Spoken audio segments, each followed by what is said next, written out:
Welcome to Civics in a Year, the podcast that makes civic literacy fast, accessible, and surprisingly engaging. In just 10 minutes an episode, we'll tackle one of 250 essential questions about American democracy, how it works, why it matters, and what it means for you. Whether you're a student, a teacher, or just someone who wants to better understand your country and your rights, you're in the right place. Civics in a Year is powered by the Civic Literacy Curriculum from the Center for American Civics and is produced in partnership with the School of Civic and Economic Thought and Leadership at Arizona State University.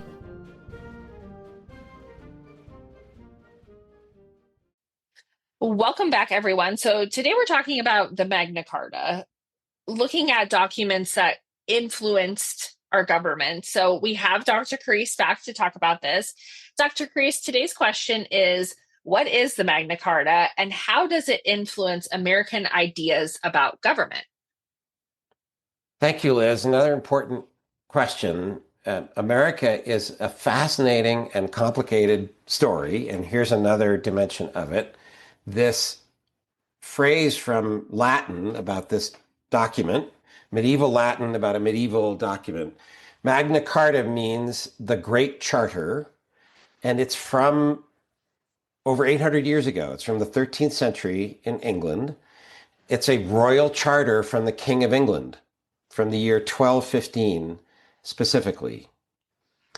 And it's rather fascinating to think here we are over 800 years later, and we care about this particular piece of parchment, this document, this royal charter. So here's why. In this Magna Carta, Great Charter, King John of England affirms or attests that he will be restricted. He will abide by certain practices and recognize particular rights of people and institutions in his realm.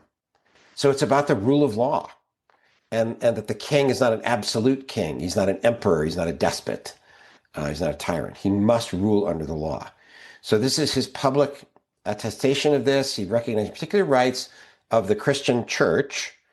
At that time, it would be the Catholic Church in England, and the rights of several barons or lords, the aristocracy of his realm.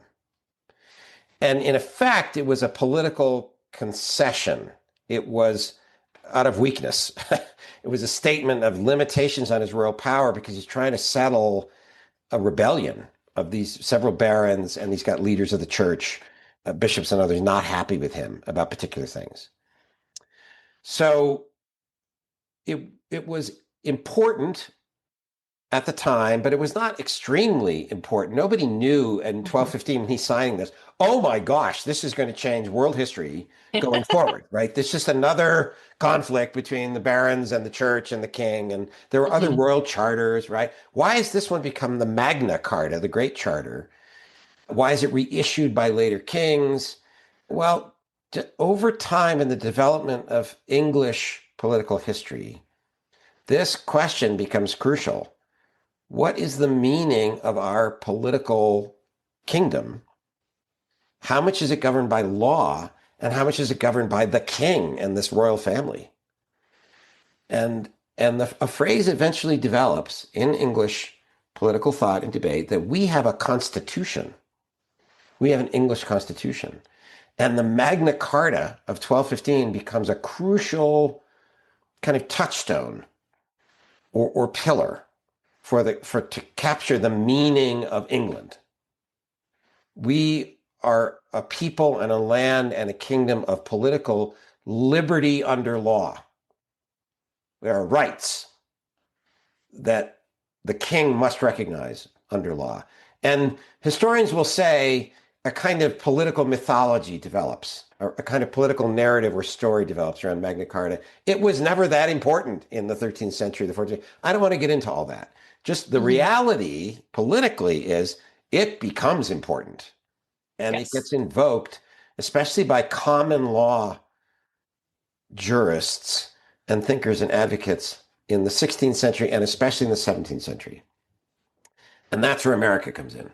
Right? Because 17th century, well, that's when American colonists are showing up on the shores of North America, and they're bringing this English political culture and legal culture with them. So by the late 1600s, right? There are already American colonies. In 1688, something happens called the Glorious Revolution in England. And it's part of this contest over what our political kingdom is, how important is the rule of law, how limited is the king by law and by the institutions of the Constitution of England, the Parliament, the courts, the common law, etc. 1688 is this revolution, the Glorious Revolution, when a king who has a more absolutist view of the king's power abdicates. He runs away. King William and Queen Mary, William and Mary, take the throne, recognizing the almost co-equal status of Parliament, and they recognize the rule of law and courts of law, etc. Then this ends up being a crucial moment for American political thinking over in these colonies. This is what the English Constitution means. It's a balanced constitution. It's a constitutional monarchy, or all these phrases. And again, Magna Carta is playing a crucial political, legal, philosophical, and rhetorical role here in saying this is what English politics, the English Constitution means. The rule of law is the dominant principle, and the king is under that. The king's very important, but the king is under the rule of law. So really quick, when you talk about common law, can you define that? Because I think it was brought up in either previous episodes or is going to be brought up that England doesn't have a constitution in the sense that we do. It's not written down. Can you kind of define for our listeners what common law means? Yes. You can trace it right back to the phrase predates Magna Carta in 1215, but it captures something, Magna Carta does. It's this idea that the king is under the law. So the law is common to the king and the barons and the church. That's what's clear from 1215 in Magna Carta. It's not that the king is the sole source of the law and is above the law, right? It's the common law because it covers the king and the church and the barons, etc. Now, it becomes more common over centuries when it's clear that the commoners, who are not aristocracy, they're not the royal family, they're not the bishops and priests of the church, the commoners also are not just governed under the law, but protected by the law. And this is the important element in the English common law of courts of law and judges and then juries of commoners. Now, initially, the juries were aristocracy. It was the jury of your peers was fellow aristocrats, barons, lords, etc. But eventually becomes commoners on the juries. And so it really means the common law. Everyone in the realm is both subservient to, under, has to comply with, and also is protected by common law. So someone who has more power or rank or prestige or wealth can't just, arbitrarily rule over you. So yes, this is the common law. We don't think of it as a source of the Declaration and the Constitution because it's not a philosophy that comes from a philosopher's book, like John Locke or Montesquieu or even, Sidney or Harrington or others writing about republicanism, right? But the common law is a crucial source of American political thinking in the 17th century, but in the 18th century and leading up to the Revolution. The leading figures at the First and Second Continental Congress have studied the common law in American colleges. John Adams is a lawyer versed in the common law. Thomas Jefferson is basically a lawyer versed in the common law. And the list goes on. So Roger Sherman, who doesn't get much credit, and the Committee of Five drafting the Declaration of Independence, right? Great common law lawyer. So, and there are great books of the common law written. Sir Edward Coke is one. His name looks like Coke, Coca-Cola to us, but it's pronounced Cook. Sir Edward Coke is a great jurist, and he's citing the Magna Carta a lot in the 17th century. English liberty, constitutional liberty, the English Constitution, English rule of law. That's Sir Edward Coke. And then right before the American Revolution, an English jurist named Blackstone, William Blackstone, writes commentaries on the laws of England. And it's really a constitutional commentary on the Constitution of England. And the trick there is that there's not a written, as you said, there's not a written charter document called the Constitution of England. It's the partly written, partly unwritten Constitution of England, and Magna Carta is one of those important documents. So is the English Bill of Rights from 1688 at the time of that revolution I just talked about, the Glorious Revolution. So what's the big point here, the takeaway? The American framers at the First Continental Congress, the Second Continental Congress, then the 1787 Constitutional Convention, many of those leading framers were common law lawyers. And even if they weren't, someone like George Washington has common law books on his shelves at Mount Vernon because he's a property holder. He could be serving on a jury. He's a leading figure in the community. He might be elected to the legislature. They got to know about the common law.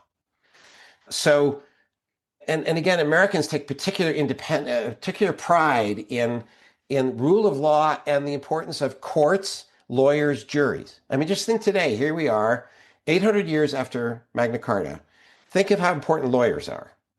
Mm-hmm. And partly we know how important lawyers are in American political culture because we like to make jokes about them, right? That's how powerful and prominent they are. But if you're prominent and powerful in America, well, you get jokes, right? So what's a polite? I mean, there are lots of mean, nasty lawyer jokes, but okay, when you're at a bar association meeting, a meeting of lawyers, who's the nice, polite, smiling person there?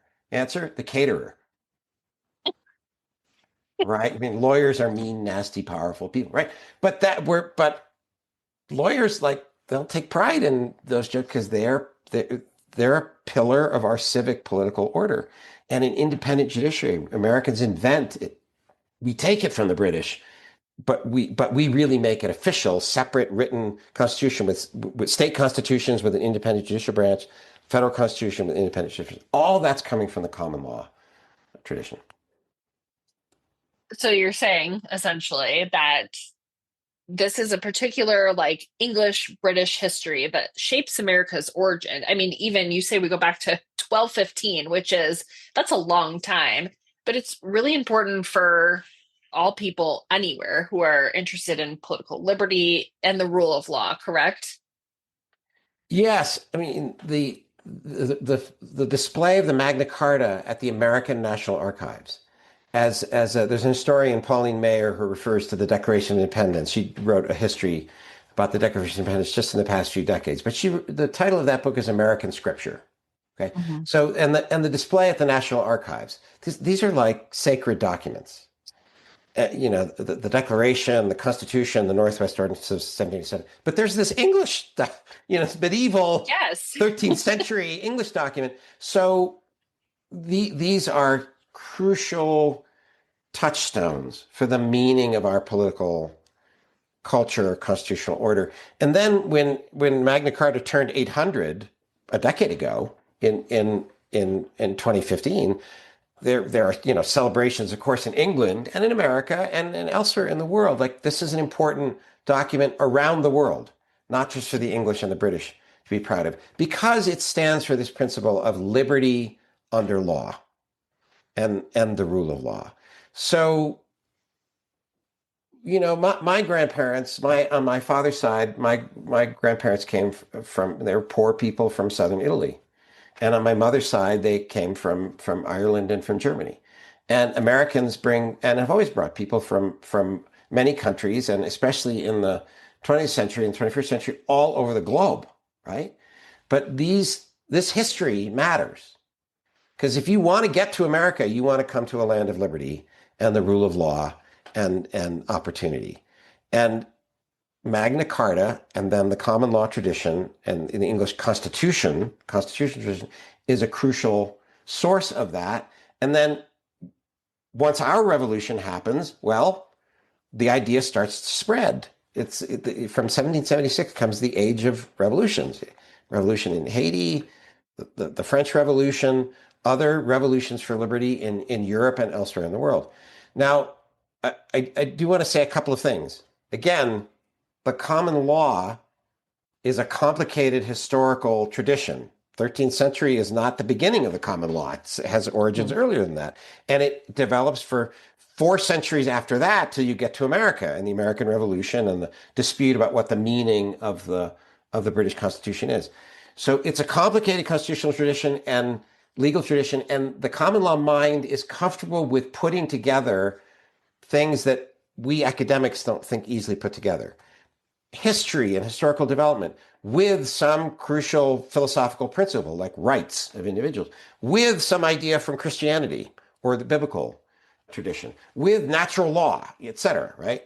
So, and that shapes the Declaration of Independence. So if you look if you have your pocket Constitution and you have your Declaration of Independence, if you look in the middle of the bulk of the Declaration is the charges against the king. Mm-hmm. And then you look for the charge where it says he has joined with others. And that's the king and the parliament, okay? And it's right there where it says he has joined with others that there's this extraordinary, it's the specific phrasing is, he has combined with others to subject us to a jurisdiction foreign to our Constitution, and unacknowledged by our laws. Now, in Jefferson's draft, that was our constitutions, plural. But the Second Continental Congress in the final draft says, no, we mean our Constitution, meaning the British Constitution of Liberty, which is ours, and they, over in London, the Imperial Center, are violating it. Mm-hmm. Okay, and so that Constitution, our Constitution, that's the British common law Constitution. Well, that British common law Constitution gives birth to the United States. The United States gives birth to other revolutions and claims for liberty and independence from monarchies or empires or tyrannies or whatever. So this is the marvelous common law mind in the American line. You can put together John Locke and Enlightenment principles about revolution and individual natural rights, and you can put together Montesquieu on constitutionalism, constitutional history, and you can put together biblical phrases and Christianity, and you put together natural law. And all of that is a package of ideas for anybody. You don't have to be British or English or come from English stock. That means a tradition of liberty and the rule of law and constitutionalism that's open to anybody. And then one last point. This is also why the American Revolution is the moderate revolution. So again, the Declaration of Independence has striking phrases at the beginning. The laws of nature and nature's God. And we hold these truths to be self-evident. All men are created equal. Absolutely astounding phrase, right? And individual natural rights that are unalienable, can't be taken away from you. Among them, life, liberty, pursuit of happiness. Okay, striking, revolutionary, radical statements, they sound. But the bulk of the document is English common law.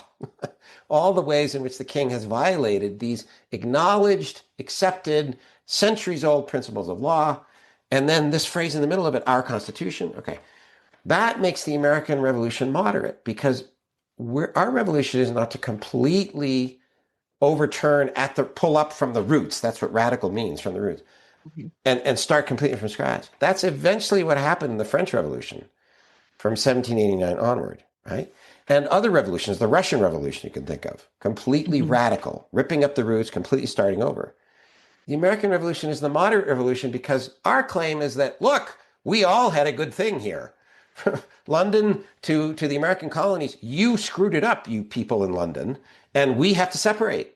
But we want to keep this good thing we have, this British Constitution, this common law tradition, and the Enlightenment philosophical principles and the biblical tradition, and et cetera. So we're not as radical a revolution, and this common law element and the reference to Magna Carta helps us to see that. Wonderful. And I will say, as a teacher, it wasn't until later in my career that I discovered William Blackstone. So for any educators out there, our friends at the Jack Miller Center actually have a really good page on this. So I will make sure to link it. But Dr. Carice, as always, thank you so much for your expertise and for really getting us to understand that all of these works really did affect our founding and how we kind of, live today. Thank you. Thanks, Liz. Thanks for joining us on another episode of Civics in a Year.